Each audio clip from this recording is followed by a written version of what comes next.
ओम नमः शिवाय, जय महाकाल। आप सबको पता है कि सावन का बहुत ही पवित्र महीना चल रहा है और कल है सावन की एकादशी, जो कि इस दिन को बहुत विशेष, बहुत खास बनाती है। मेरे पास बहुत सारे मैसेजेस आते हैं, भैया एक बात बताओ, हमारे पूरे परिवार में खुशियाँ कैसे आएगी? हमारे घर में तो हमेशा लड़ाइयाँ होती हैं, कुछ ना कुछ किसी न किसी बातों को लेके हमारे पूरे परिवार में टेंशन बना रहता है, हमारी कोई इच्छा पूरी नहीं होती। तो ये वीडियो आपके लिए है। पूज्य गुरु जी की कथा से सुन के बहुत अच्छे से बताऊँगा। बस 7 लौंग लेना होगा, 2 कपूर के टुकड़े लेना, छोटा सा उपाय करिएगा, आपकी सारी इच्छाएं पूरी होंगी, पूरा परिवार आपका खुश रहेगा। ठीक है, कैसे करना है लेकिन उससे पहले आपको बता दूं, इस पूरी वीडियो में हम लोग 4 बहुत ही प्यारे से उपाय की बात करेंगे, जो कि आपकी फैमिली के लिए और आपकी मनोकामना के लिए बहुत अच्छे होंगे, है ना।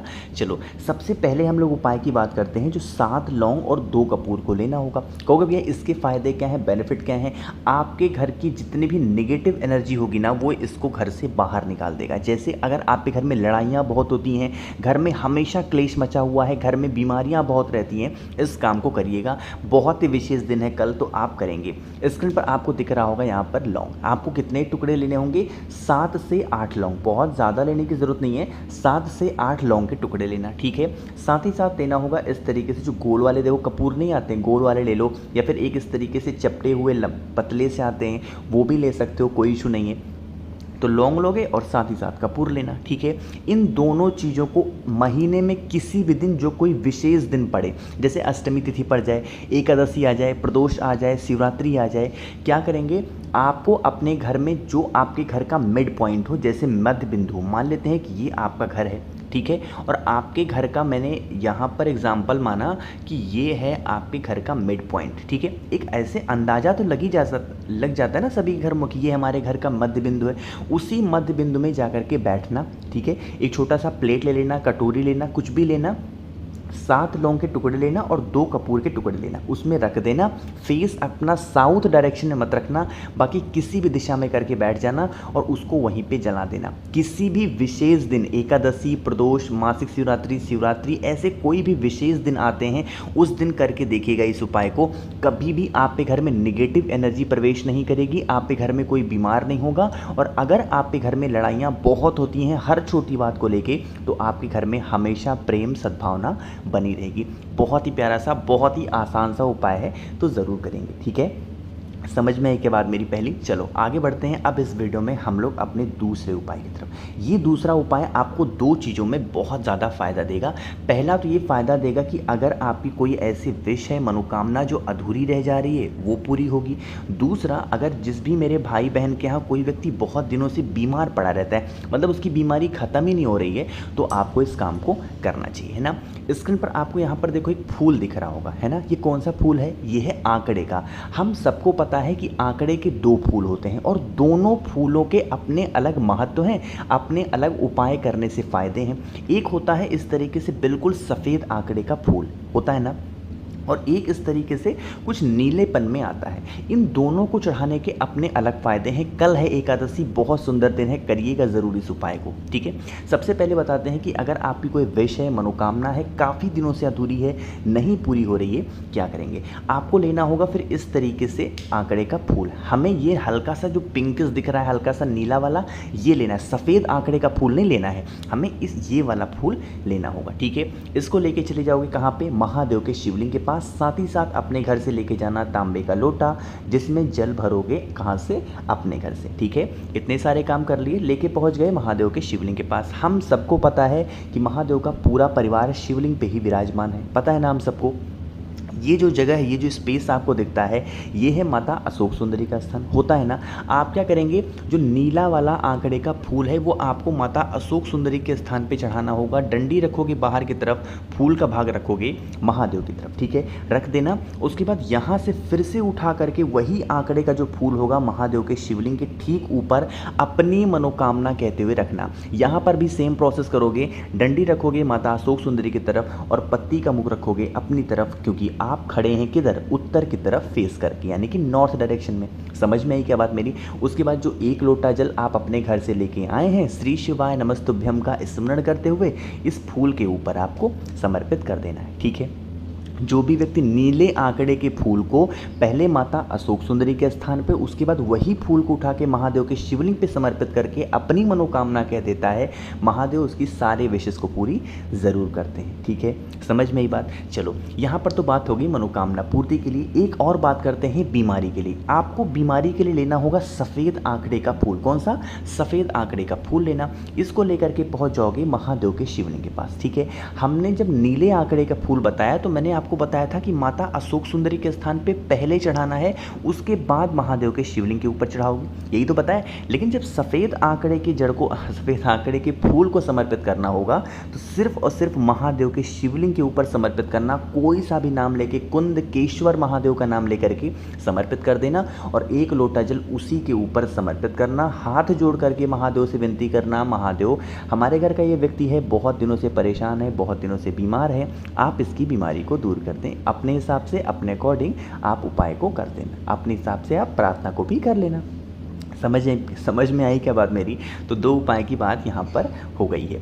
आगे बढ़ते हैं। अब इस वीडियो में हम लोग अपने तीसरे उपाय और बहुत ही प्यारे से उपाय की, लेकिन इसके क्या फ़ायदे हैं और कैसे करना है उससे पहले एक छोटा सा काम, और वो है वीडियो को कर दो लाइक, और जितने भी भाई बहन ना मेरी आवाज़ पहली बार सुन रहे हैं तो चैनल को सब्सक्राइब करेंगे। ठीक है, चलो स्क्रीन पर आपको यहाँ पर दिख रहा होगा बहुत सारी चीज़ें। ठीक है, लेकिन उससे पहले सबसे पहले फ़ायदा समझो। इसका बस एक बहुत बड़ा फ़ायदा है और वो है मनोकामना। कौन सा? मनोकामना की मतलब आप सब कुछ कर लिए, हार रहे हो तो हमको ये उपाय ज़रूर करना चाहिए। ठीक है, ले लेना इस तरीके से। अब इसमें कौन कौन सी चीज़ें हैं? आपको लेना होगा थोड़ा सा घी, थोड़ा सा दूध। दूध लोगे वो कच्चा दूध होना चाहिए, गौ माता का दूध। ठीक है, दूध लेना। आपको लेना होगा थोड़ा सा शहद, आपको लेना होगा थोड़ा सा यहाँ पर दही। साथ ही साथ आपके घर में अगर मिश्री हो, मिश्री ले लो, गंगा जल हो, गंगा जल ले लो, या फिर कोई सा भी और सामान जो मीठे में आता हो वो ले सकते हो। ठीक है, इन 5 चीज़ों को लेना। साथ ही साथ लेना होगा एक बहुत ही प्यारी सी बेलपत्र जो कहीं से कटी पिटी ना हो, बहुत ही सुंदर सी हो। ठीक है, एक बेलपत्र लिया। उन सभी चीज़ों को लेके और उस एक बेलपत्र को लेके पहुंच जाओगे महादेव के शिवलिंग के पास। सुबह जाना चाहो सुबह जाओ, शाम को जाना चाहो तो शाम को भी जाओ। ठीक है, अब क्या करोगे? ये जो स्पेस आपको दिखता है ये है माता अशोक सुंदरी का स्थान। होता है कि नहीं होता है?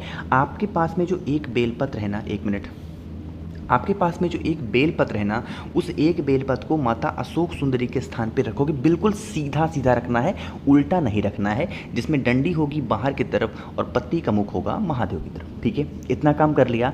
अब आपके पास में जो 5 चीज़ें मैंने आपको बताई, दूध, दही, घी, शक्कर या फिर कोई मीठा, उसको आपस में मिक्स कर लेंगे। जब मिक्स कर लोगे किसी कटोरी में उन 5 चीज़ों को डाल के, तो वो बन क्या जाएगा? वो बन जाएगा पंचामृत। बनेगा कि नहीं बनेगा? तो उसी पंचामृत को, ये जो बेल आपने यहाँ पर चढ़ाया है, बेल का पत्ता, बेलपत्र, इसी के ऊपर जो बड़ी वाली पत्ती होती है, आगे की जो सबसे बड़ी पत्ती होती है, उसी पत्ती के ऊपर रख देना अपनी मनोकामना को कहते हुए। ठीक है, रख देना, हाथ जोड़ करके विनती करना, प्रार्थना कर लेना। उसके बाद यही जो यहाँ पर जो आपने बेलपत्र के ऊपर रखा हुआ है ना पंचामृत, इसी पंचामृत को थोड़ा सा उठा लेना और महादेव के शिवलिंग के ऊपर अपने दाहिने हाथ से, राइट हैंड से उसी पंचामृत से अच्छे तरीके से लेपन कर देना। श्री शिवाय नमस्तुभ्यम का ध्यान करते हुए, स्मरण करते हुए, और उसके बाद 1 लोटा शुद्ध जल तांबे के लोटे से शिवलिंग के ऊपर रख देना, समर्पित कर देना और हाथ जोड़ करके महादेव से विनती करना कि हम लोग काफ़ी दिनों से परेशान हैं, अपने इस विश को लेके, मनोकामना को लेके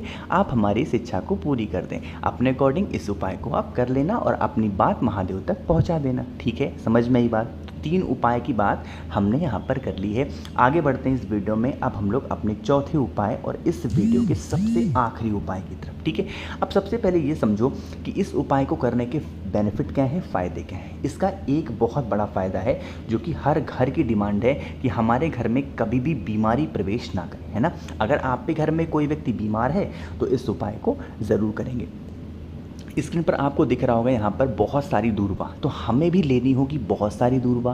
क्योंकि भैया कितनी दूरवा लेंगे? तो आप अपने अकॉर्डिंग चाहो तो 10 ले लो, चाहो तो 20 ले लो, चाहो 21 ले लो, 22 ले लो, जितनी आपकी इच्छा हो उतनी दूरवा ले लेना। ठीक है, दूरवा लेना, जो हरी वाली दूरवा आती है वही लेना होगा, उसको लेना। साथ ही साथ 1 लोटा जल लेना तांबे के लोटे में, और जल भरोगे कहाँ से? अपने घर से। ठीक है, उसके बाद इन दोनों चीज़ों को लेके पहुँच जाओगे महादेव के शिवलिंग के पास। सुबह जाना चाहो सुबह जाओ, शाम को जाना चाहो शाम को जाओ। हम सबको ये भी पता है कि माता अशोक सुंदरी का जो स्थान है शिवलिंग पर वो यही वाला होता है जहाँ से जलाधारी से जल निकलता है, गिरता है। आप क्या करेंगे, आपके पास में जितनी भी दूर्वा है उन सभी दूर्वा को यहीं पे माता अशोक सुंदरी के स्थान पे रख देना।